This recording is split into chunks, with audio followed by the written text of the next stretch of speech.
Sorry,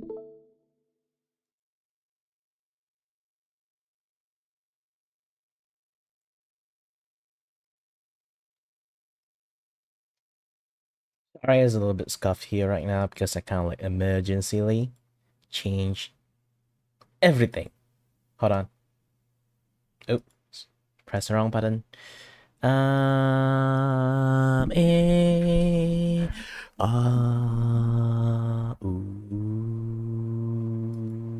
Yep. Everything is fine. Everything's fine. Definitely fine.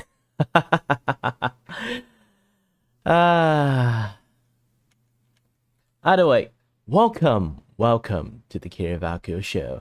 And this is where we will do a little bit of educational teaching, this and that, yada yada stuff. A little bit of watch along, a little bit of talk about stuff that we should discuss a little bit more and stuff, you know. So yet again, welcome to the Kiray Vacuo education show that you can get smart with Kiray Vacuo and sometime with his friends, which is empty right now with on the other side.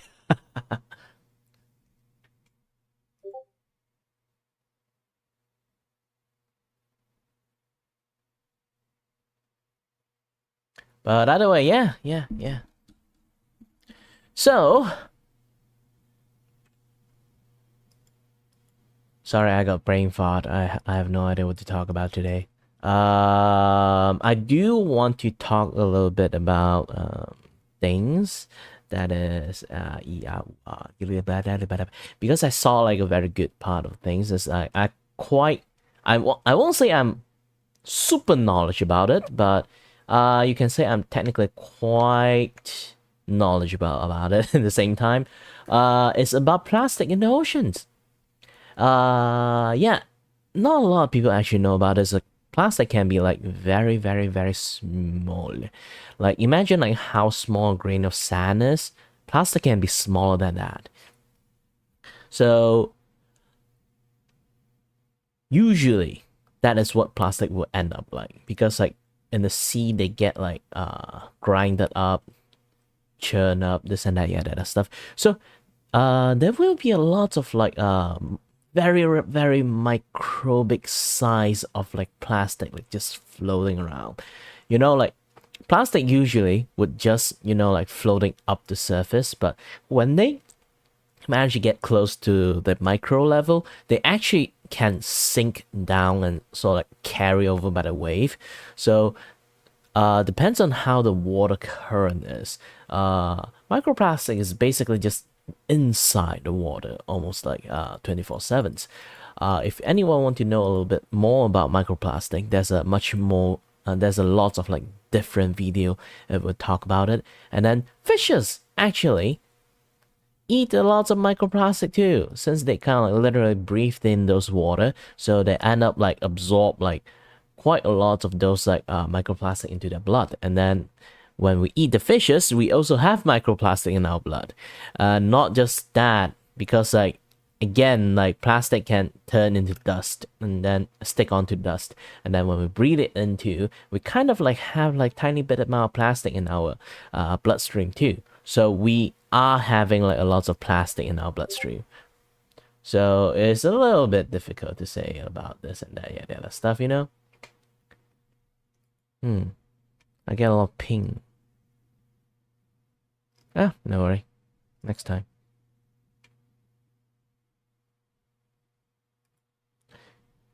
Yeah.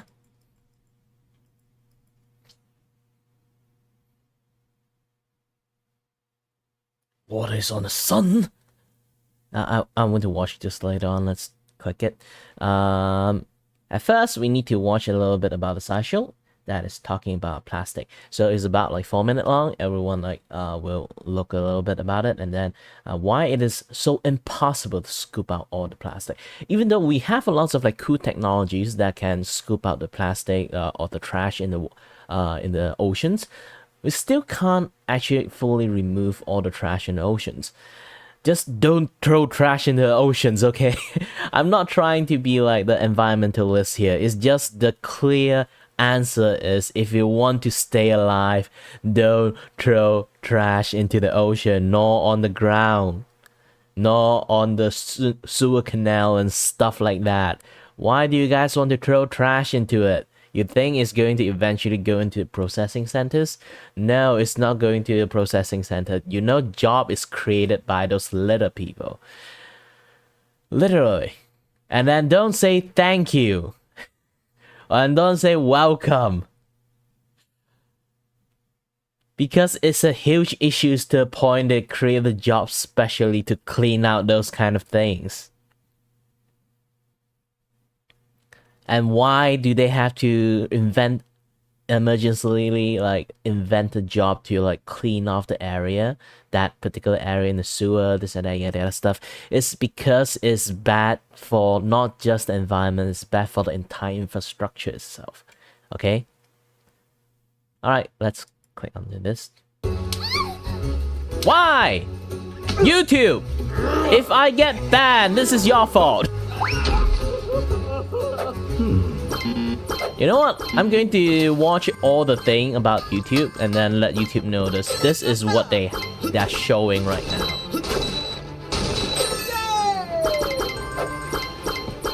Yeah, YouTube. Is this an actual game? Wow, YouTube. Ah, damsel in distress. And you did. Wow. This SciShow video is supported by Ground News, a website and app that lets you compare how major events are being covered. And it's an educational site too, which is worse. You can go to ground.news/SciShow or click the link in the description to get 30% off the Vantage level subscription.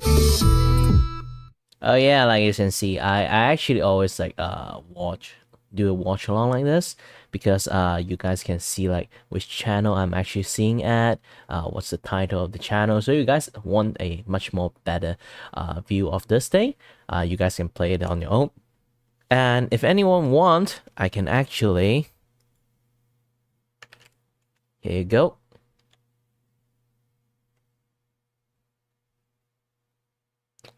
Wait a minute, I'm copy and pasting it. Why does it paste other thing?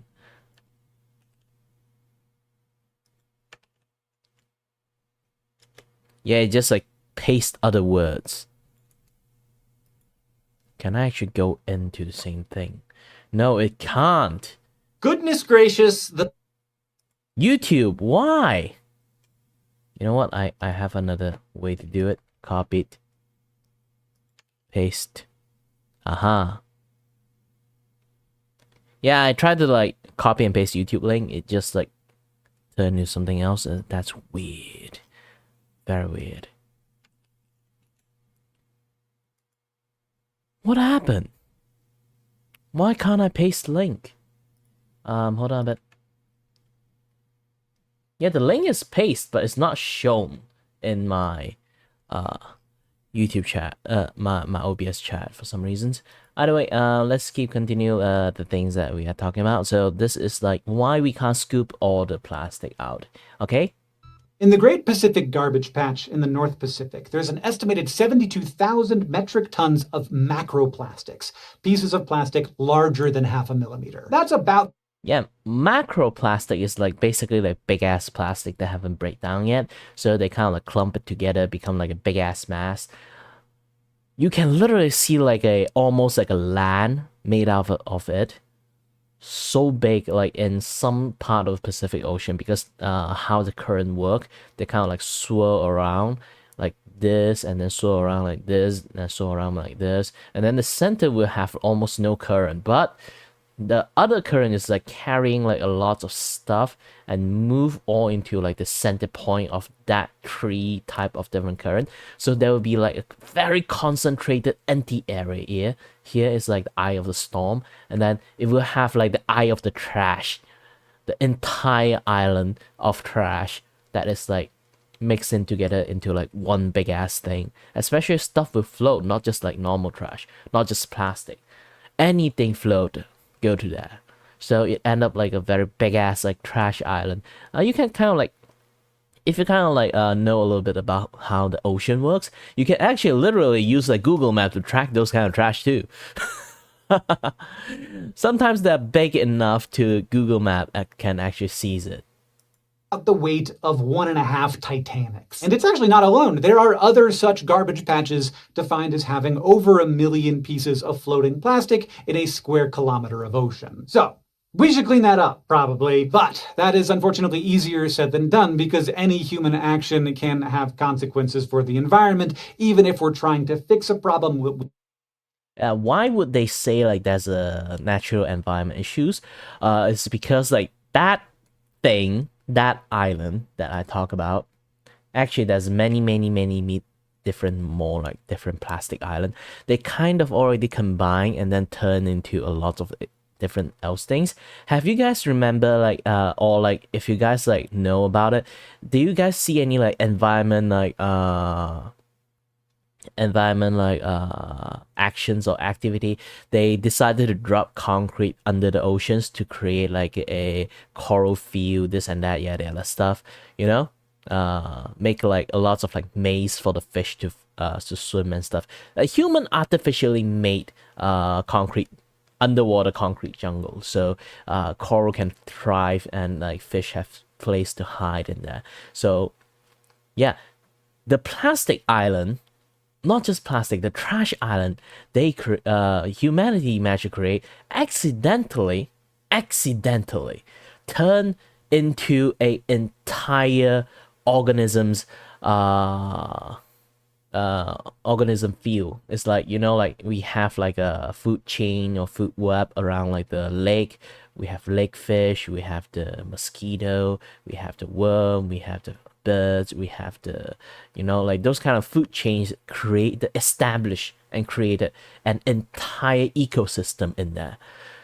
And it becomes like, due to the environment, like usually when people want to do like scoop out trash in the oceans, it's always like environmentalist and environmental actions, right? So when they notice there's like an entire ecosystem form within those trash, would you destroy the entire ecosystem itself to remove the trash? But to be honest, I know it might be a bit controversial. You should. They aren't meant to be in there in the first place. So, and those things will break down to microplastic, and then it's not going to be good for like majority of the living species itself. So having it pondering over like destroying an ecosystem or not to like clean up the oceans that we made as a mistake, that is not a very good thing. Or at least try to figure out a way that can just remove the plastic. Like, if any other things that is biodegradable in the oceans, then it's fine. It's fine. Plastic? No! Why? We created in the first place. There's a whole set of creatures that live right at the surface of the ocean, including blue button jellies, sea skaters, sea snails, crustaceans, and crabs. Collectively, these are referred to as neuston. They're transported by the same ocean currents that cause plastic to accumulate in patches. So these garbage patches are full of life. In some ways, floating plastic can actually help floating plastic in patches. Now you can kind of like see this, like you can see like the ocean kind of like swirl around here, swirl around here. You can see like there were definitely like a dead zone like in some certain pathway here that they kind of like will have like a lot of like a clump of plastic islands that is in there. But yeah, they do list another like concern about things. It's like using item to like you know, like they will grab onto stuff to migrate to other places using the ocean current. I think that they'll be fine. They can do it without trash in the first place. It's not like they're dependent on the trash. So these garbage patches are full of life. In some ways, floating plastic can actually help the critters because it gives them a surface to grab onto and attach their eggs to. So if you clean up that plastic, you might also catch some of those creatures living on and amongst it. And Newstan have an important place in the ecosystem as a food source for sea turtles and birds and fish like tuna. So a 2023 study set out to calculate. This is like one of those kind of like trash island I talk about. So yeah, it's a very big pile too. Like literally, things can live on top of it. Like if human stranded in the water and then the raft kind of broke, you can literally swim up to it and then may have a chance to sleep on top of it without any issues. I'm not kidding. Calculate what impact a plastic cleanup operation might have on these organisms. And they chose one in particular, the ocean cleanup, which uses two ships that drag a net between them to collect plastic. The researchers built a mathematical model to describe the change in the number of plastics as well as Newstan throughout a cleanup operation. And they concluded that we still don't know enough about the Newstan ecosystem, meaning the range of possible impacts plastic cleanup could have on it is. This is another like reason about education system. Like usually we have another special like study or course to study biology. It's called marine biology, but usually marine biology is study about like deep sea fishes or like normal fishes, basically most of the marine life, that they end up didn't really focus on the species that generally they don't focus on the species that the human eyes cannot see. Of course, there are people studying about it, but it's not enough because like it's not really noticeable. So end up not really have a lot of people go ahead and study this kind of things. Pretty wide. It's possible everything would be fine, in which case full steam ahead, go get that plastic. But if you move a few sliders in their model, the impact suddenly becomes substantial. Two of the unknown variables are questions that scientists need to work on researching. How fast do the creatures make up the Newstan ecosystem replenish themselves? And how quickly does plastic break down naturally without being cleaned up? The third variable is how good the cleanup is at catching plastic but not critters. So that's up to the ocean cleanup and other similar efforts. To their yeah, it's like a very big effort with the engineering and the bioengineer, and then also like the marine the marine biology like team. They all have to work together to figure out how things like work properly, and then even like the statistic like study people is basically also have to be in there too. Like like what they call it again? I kind of like forgot like what kind of like science studies that they study like like we normally do like survey this and that stuff, and then they study from data and stuff. Yeah, actually it's like a social state data study but on animal. They have to do a lot of those kind of like calculation things too. It's not fully fixated on the math, but it does help a lot. Credit, the ocean cleanup themselves say they carefully monitor all marine life and will use the information they gather to improve the next iteration of their cleaning net system. Now, of course, yes, it's called social science. Yes, I kind of remember that. Thank you, my brain. You're welcome. Of course, none of this means that we should not clean up our plastic waste from the ocean. Plastic also negatively affects marine life when it releases toxic chemicals or gets eaten. And we haven't even talked about the impacts of microplastics, since those slip through cleanup nets anyway. The best thing we can do, though, is prevent plastic pollution in the first place, but cleanup efforts are likely an important part of the solution. So it studies. That's another thing, like, anything that floats on top of water, if you try to grab it, it's actually really, really ridiculously hard.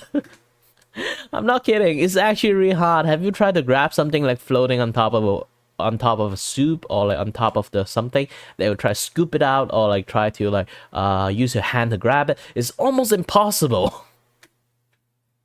It takes at least like a few tries. So imagine like if you're trying to repeat that few tries upon like a very large scale like oceans, each try like costs a bunch of money.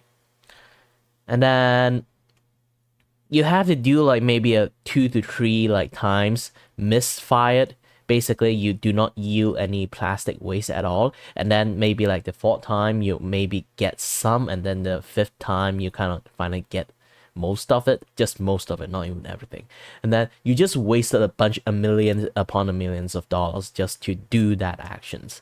So it's actually a very bad headache to think about. This is why like the effort is always like takes so long. It's almost like similar with my emu like situation, emu like watch along situations. Like we have to like combine a lot of different people effort. Everyone have their own time zone, timeline. They have their own stuff to do. Once we still have to like pending wait for the other people to do their things. You know. Then there's a lot of things that you kind of like have to like look upon and to pay attention to actually, to make things work. You have to wait for the engineer to develop the net, and then they have to do a little bit of testing, and then the data scientist, or what again, social science, animal social science, then they have to like do some calculations from like one testing side, and then engineer will also like, oh, this is not effective, now I will also scrap a few design that can be increasing the effectiveness, and then the social scientists later on, once they finish it, they'll say, oh no, don't make it too effective, make it less effective so it doesn't affect the freaking marine life. And I was like, wait, what? And then like the marine biologists will come in and then just start talking about something that even the engineering doesn't understand, and then they'll be like, what the heck are you talking about? There's just so many like nuance and process and stuff to actually like to do, so it ends up dragging along. Maybe like they would just do it every year once a time, and effort to actually get like something to progress a little bit. Basically it's like this, like if just a few group of people, maybe they can do it, but when the group become like so big, the communication and the work itself is a very like slow process. Basically, a lot of people might think like more people working on it, better like the result and faster like the result will be. But answer actually is on the reverse side. It's like have like a small effective guerrilla group. It's actually much more effective than like a one big giant clump of group. This is why sometimes activists doesn't really functioning that well, is because like activists, like sometimes they especially like the loud one activists, they have way too many people, and then they somehow later on will break up into a cell group that will entirely not functioning in the same goal at all, and then they do something else, and then some will do bad, some will not, like the things they do end up didn't help at all. Majority of people will actually have that thing happen, and then the one that actually are quite effective on their method and on what on they doing or what on they actually advocating get completely either misrepresented, or the loud one completely cover them up, so they end up like didn't do any effort at all. Sadly, that's the reality of situations, especially amongst a lot of the activist group. Yeah, it's sad to happen. I know like they're trying to do good. It's just sometimes like like there would be like a few that is like a little bit unnecessarily loud. Okay, I've been blabbling enough, so just keep like these that help us see the full impact of our actions, even those that feel like obviously good ideas. Sometimes you gotta dig deeper to understand the full story and get the science right. There are many points at which a piece of information could turn into misinformation, which is why it's so important to compare different sources. So instead of searching through the endless internet, you can go to Ground News. Their website and app show you related news articles from around the world in one place. For example, this article on neutrinos is being covered by 37 sources, most of which have high factuality ratings, which means these outlets have a history of accurate reporting. And for topics that might be more political, Ground News highlights the political viewpoint. You can check them out at ground.news/scishow or at the link in the description down below, which gives you 30% off unlimited access to reliable information. Thanks to Ground News for sponsoring this video, and thanks to you for watching and learning with us. Yeah, among the times and now, like citation is like actually kind of important. Like back in the days when I studied, I was like, why do we need to do citation and stuff? It's I'm lazy to do it, and I have to, and I don't really like, to find so many citations, citing this, citing that. Like sometimes it's kind of like mixed effort.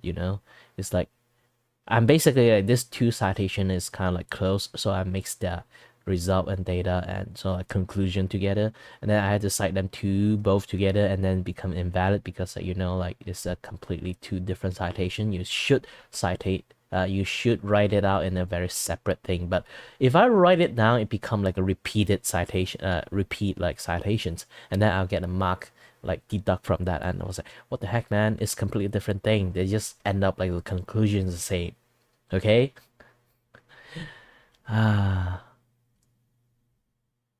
Oh yeah, the other thing, there's a water on the sun. I know, like it's literally like completely different thing. Maybe you should take a look about the SciShow like on the microplastic.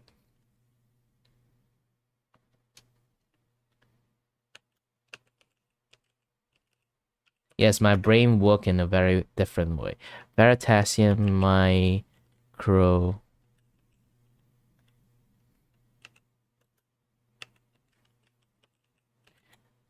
See Veritasium have any microplastic talk? Nope. He usually talk about technology and stuff. Just go back to SciShow then.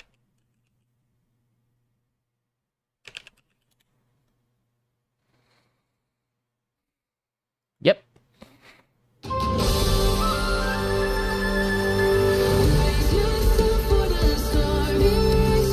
Actually, a lot of my friends play that game. No, not kidding. Lots of my friends play that game, so I'm kind of like a bit interested in it too. Maybe. Depends.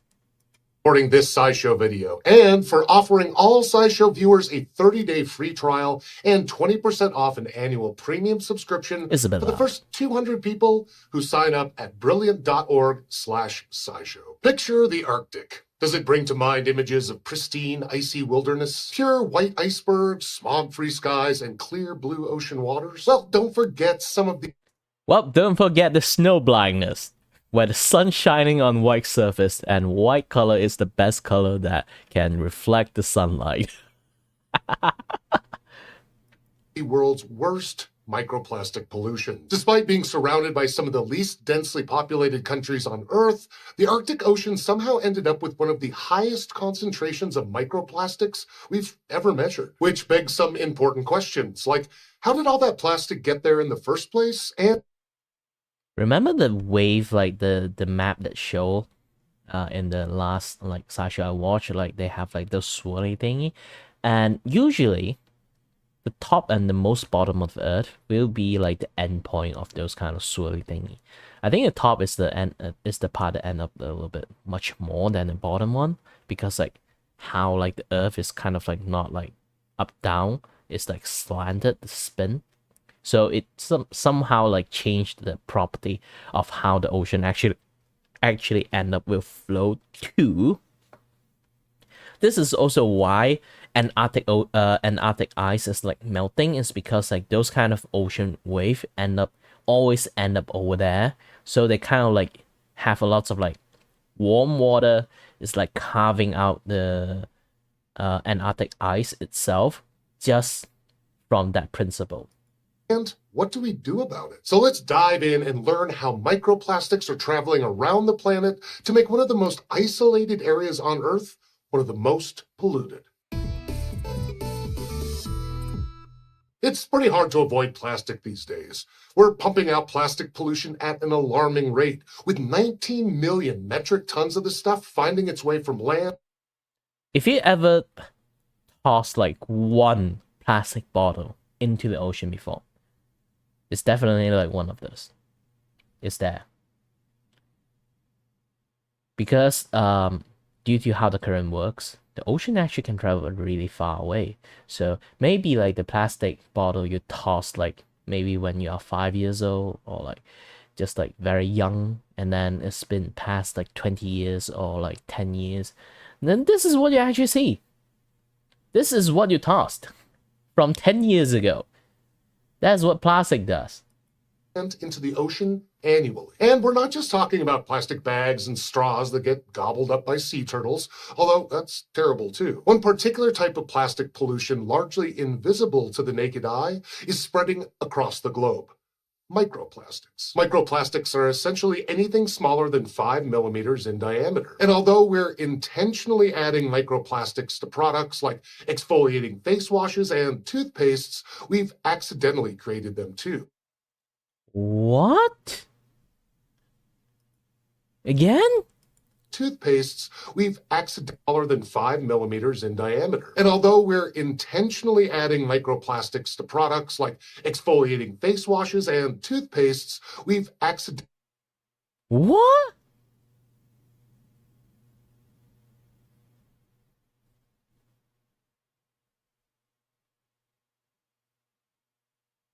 How's that a thing?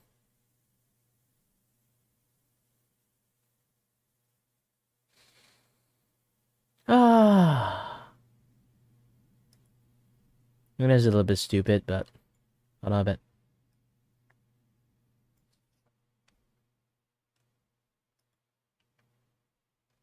Yeah, I forgot to advertise my new stream and stuff. You know, I shouldn't even advertise them in the first place. It's supposed to be, you know, something that kind of like, you know?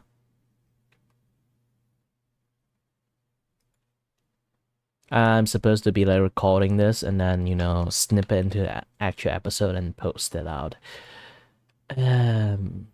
So don't worry, I will be cutting this part out.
All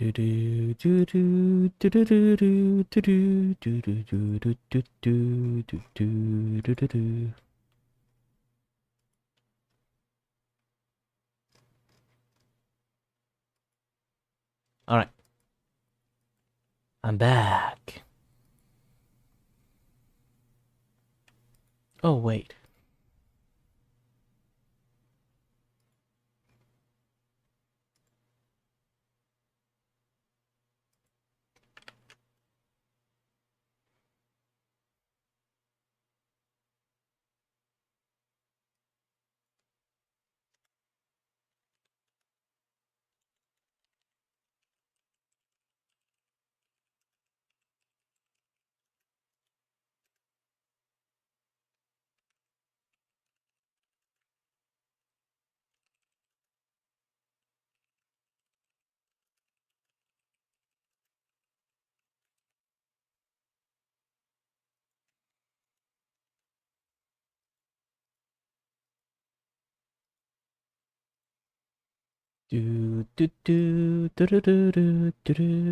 Talking about microplastic, accidentally created them too. For example, every time we do a load of laundry that contains synthetic fabric, small pieces of that fabric break off and pollute the water headed down. If you guys want to like know a little bit of context about this, like created them too. For example, every time we do a load of laundry that contains synthetic fabric. Yeah, if you don't understand what they're talking about, it's like, have you ever like looked close to your clothes, like even cotton one, you can see like fiber is actually like you know, like fuzzy, fuzzing out from the clothes. Actually, any synthetic clothes have that kind of things too. So when you wash it, like those end of those kind of like fuzzy thingy will sometimes like break off. When they kind of like break off, yes, microplastic is created. Lots of people say like, synthetic fiber is better than clothes. No, it's not. Small pieces of that fabric break off and pollute the water headed down the drain. Even large plastic waste turns into microplastic pieces over time. Not surprisingly, a huge portion of ocean litter can be traced back to fisheries. This is often from derelict gear that's intentionally dumped. But what starts out as big... Yeah, it's stupid. I don't know why they need to dump it in the ocean. Maybe they use it in the ocean, they think it's fine in the ocean. I'm not sure why people dump shit into the ocean. Where do you think it would end up at? If you dump it into a sewer, it still end up in human infrastructures, and it's annoying to deal with, and then they have to like clean it up and everything. They literally create a job because of those guys. And then still at the end, it go to like central line of human infrastructure, so at the end we still manage to catch it up. But the thing is, like, if you toss it into the ocean, you let the nature to deal with it. It's not human hand deal with it. Why do you toss it into the oceans? Sorry being mad. I'm not an environmentalist, but I'm an advocate of not being stupid, okay? So every time I see some people doing stupid stuff, I kind of like get a little bit angry. Chunks of netting and other debris breaks down into tiny terrors. As plastic becomes degraded by exposure to sunlight, temperature fluctuations, and physical forces like crashing waves, microplastics are created, and they're accumulating in the environment around the world. Given that microplastics are typically the result of plastic waste breaking down, you might think that microplastic pollution would be highest where there are the most people. But the Arctic rips a hole right through that logic. Researchers across multiple studies found microplastics in abundance around this polar region. And we're not just talking about some plastic discovered here and there.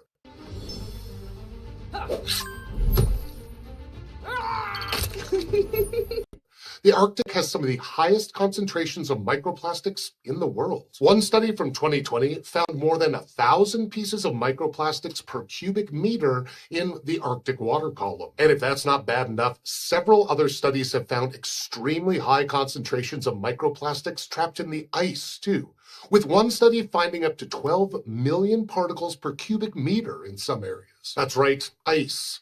These tiny plastic bits aren't just floating around in the water, but the Arctic sea ice itself is becoming a frigid storage facility for this disastrous debris. And it gets worse. Microplastics have actually been found down to 1,000 meters below the surface of the ocean. Shockingly high concentrations were even discovered within deep sea sediments. And given that we only know where 1% of the millions of tons of plastics that make their way into the oceans each year actually ends up, we can now point to the bottom of the ocean as a major collection zone. The wild thing is that a number of different types of microplastics have been found in the Arctic, not just the kind you'd expect, like broken up bits of abandoned fishing gear. That sent up a red flag to researchers that this isn't simply big ocean plastic waste drifting around and breaking apart in the northern waters. Plastic is clearly arriving from distant sources. There are still a lot of mysteries surrounding how these plastics are accumulating in massive quantities in such a remote location, but we do have a few ideas about how they're getting there. Now, as expected, a fair bit of the pollution is not only from ships and industry in the Arctic waters, but also the nearest inhabited areas, like Greenland. This tracks, especially given that remote communities tend to have poor waste management options to work with. But given that Arctic pollution is so high and population density is very low, this alone doesn't account for the sheer quantity and diversity of plastic in that area. Researchers think a lot of it comes from much farther away, brought to the Arctic by way of ocean currents, floating rafts of ice, and even precipitation. To try and understand where all this plastic was coming from, researchers used satellite images and sea ice motion to track the movement of water. They also took ice cores to figure out when these plastics became embedded in the ice and where the ice originally formed. You know, the moment plastic is invented, they will notice like the moment the plastic invented, they already have this kind of stuff in there. Nah, it's not like that. They still need time to float to that in the first place. Ends up, I kind of like we miss a can little bit now part. point to the bottom of the ocean as a major collection zone. The wild thing is that a number of different types of microplastics have been found in the Arctic, not just the kind you'd expect, like broken up bits of abandoned fishing gear. That sent up a red flag to researchers that this isn't simply big ocean plastic waste drifting around and breaking apart in the northern waters. Plastic is clearly arriving from distant sources. There are still a lot of mysteries surrounding how these plastics are accumulating in massive quantities in such... Again, from the other This actual video is supported by... Let's try to take a look at this again.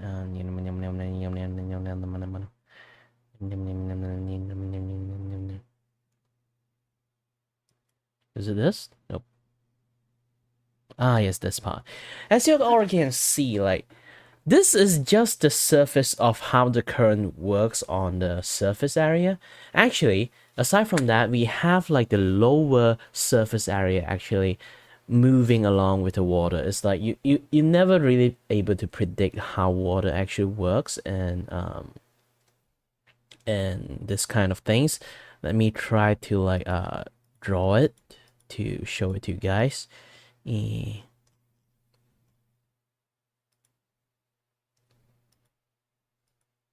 So just to make it simple, I have to turn this on, turn this off. Yep. As you guys already can see, let me grab my drawing pen first. Without the glove, I need the glove.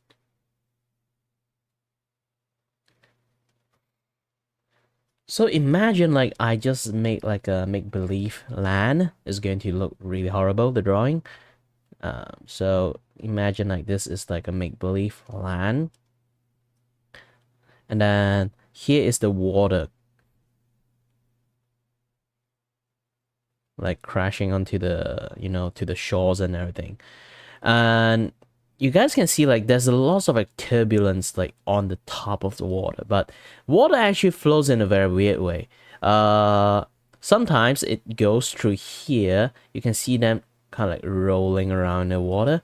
They actually will also like have a lot of like different current at below, like moving along. This is why sometimes you want to use your hand to kind of like scoop something from like a, you're kind of like drinking a tea, and then there's like a tea thingy here. You try to like scoop it up.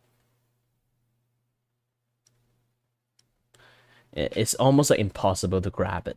It's because like how water at the moment you dip your hand, you create like a wave, and then water current create like a vortex, this and that, that stuff. So it makes the item like float like really uncontrollably. And then ocean is the one that did the most chaotic like wave, like the stuff that like this is exactly happening to everywhere. So as you all can see, just looking at the surface itself is like it's already like a very, very complex maze that happened in here. So if you imagine like this is just like a very zoom out scale. So if you kind of like zoom in, you can't actually notice like any of the vortex at all. And then there's so many dead zone. You can see like with the place like with the less line, in some place like in here, you can kind of like notice it as a dead zone. Like you can see that zone, maybe somewhere along the way there's a few dead zone in some place. So there will be a lot of like microplastic island literally like stabbed on top of the water. Not microplastic island, just normal like macroplastic island. So there's a lots of like things that people like trying to do some cleaning, do some like this and that, yeah, stuff, but end up sometimes they think too much and then ponder it a little bit too long. The microplastic is just like keep generating, even at this second. Maybe there will be like more than a few tons of like microplastic already generated from me just blabbling about. And this is the wrong one. So go back to the video. Supporting here actually ends up, we can now point to the bottom of the ocean as a major collection zone. The wild thing is that a number of different types of microplastics have been found in the Arctic, not just the kind you'd expect, like broken up bits of abandoned fishing gear. That sent up a red flag to researchers that this isn't simply big ocean plastic waste drifting around and breaking apart in the northern waters. Plastic is clearly arriving from distant sources. There are still a lot of mysteries surrounding how these plastics are accumulating in massive quantities in such a remote location, but we do have a few ideas about how they're getting there. Now, as expected, a fair bit of the pollution is not only from ships and industry in the Arctic waters, but also the nearest inhabited areas, like Greenland. This tracks, especially given that remote communities tend to have poor waste management options to work with. But given that Arctic pollution is so high and population density is very low, this alone doesn't account for the sheer quantity and diversity. Try to go to Malaysia and then look at the oceans. Holy shit. It's kind of dirty over there. Like, I'm not saying Sabah, Sarawak. I think the ocean over there is kind of nice, and then it's also like Sabah, like I remember it's like the place for diving. So they of course they will have like a good like sea cleaning management, waste management systems. But if you go to like maybe like in some place like in Malaysia, it's like Langkawi is like a tourist area, so it's going to be clean. But there's like a few spots in like beaches in Malaysia. Actually, you can see like it's really dirty. I don't know like how there's still people going there. You know. Diversity of plastic in that area. Researchers think a lot of it comes from much farther away, brought to the Arctic by way of ocean currents, floating rafts of ice, and even precipitation. To try and understand where all this plastic was coming from, researchers used satellite images and sea ice motion to track the movement of water. They also took ice cores to figure out when these plastics became embedded in the ice and where the ice originally formed. Now, it's hard to come to strong conclusions about the origins of a lot of these plastics. They're so widely used in various products, meaning they can't be tied to any one industry or location. That said, using models and accumulated data, they were able to figure out some of the most likely pathways. For one, plastics are traveling from the Pacific Ocean via currents that move through the Bering Sea. And that's in addition to Atlantic currents that bring North American and European pollution up into Arctic waters from the opposite direction. Microplastics are also likely traveling via rivers, most notably from Siberia, that weave through densely populated areas, picking up micropollutants along the way before eventually reaching the ocean. Given that about 10% of the world's river discharge ends up in the Arctic, that's a huge volume of water for urban waste to hitchhike north in. To put Yeah, it's like I say, like, stop throwing trash into Longkang. All the sewage systems, all the thing that used for like drainage system to drain out the water from like the highway and stuff. Stop tossing shit into it, okay? I know I'm being a little bit dramatic about it, but it is a very big issue. Okay? You might think like the wind will carry it. The wind will carry it to where? The wind will end up carrying it to the ocean, of course, you idiot. Do you think the wind will carry it into like the waste management system? Like a very good boy? It's freaking nature. It doesn't have brain. Sorry about that. I got a little bit, you know. Put it simply, this seems to be a case of all roads lead to the Arctic. And we have very good reason to be concerned with this buildup of microplastics in the Arctic, remote or not. Being so tiny, microplastics don't just get widely distributed in the environment, but also within the living things that call these spaces home. They've been found in a wide range of organisms, from seabirds to fish to marine worms. Although we don't fully understand the health impacts that come along with accumulating plastics inside of you, it's... I know. You turn into Plastic Man, and then you start being a superhero that grab plastic. Who knows? Hard to imagine it's good. Even if we don't have all the answers for how the plastic is getting to the Arctic, solutions have been proposed. Given that plastics don't exactly care about borders, researchers have pointed out the need for local and global action. from improved waste management worldwide to stricter regulations around Arctic fishery practices. There's also a bright future for technologies that help us with plastic. I also like figure out something else to try to like grab the ocean stuff before, like when I study engineering. It's almost like very difficult to grab stuff on the water surface. Especially when you break the surface tensions, there will be a lot of current from those energy that will happen, especially on larger scale machine.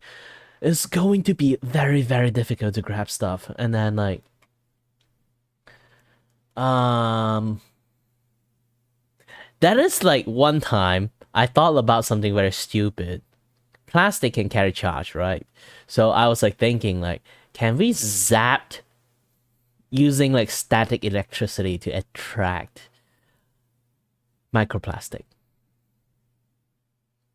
I had a little bit thought about it, but and then the first thing I and my friends say like, what? Yeah, are you going to zap the fish? I was like, not strong enough to zap the fish. It's just strong enough to attract microplastic.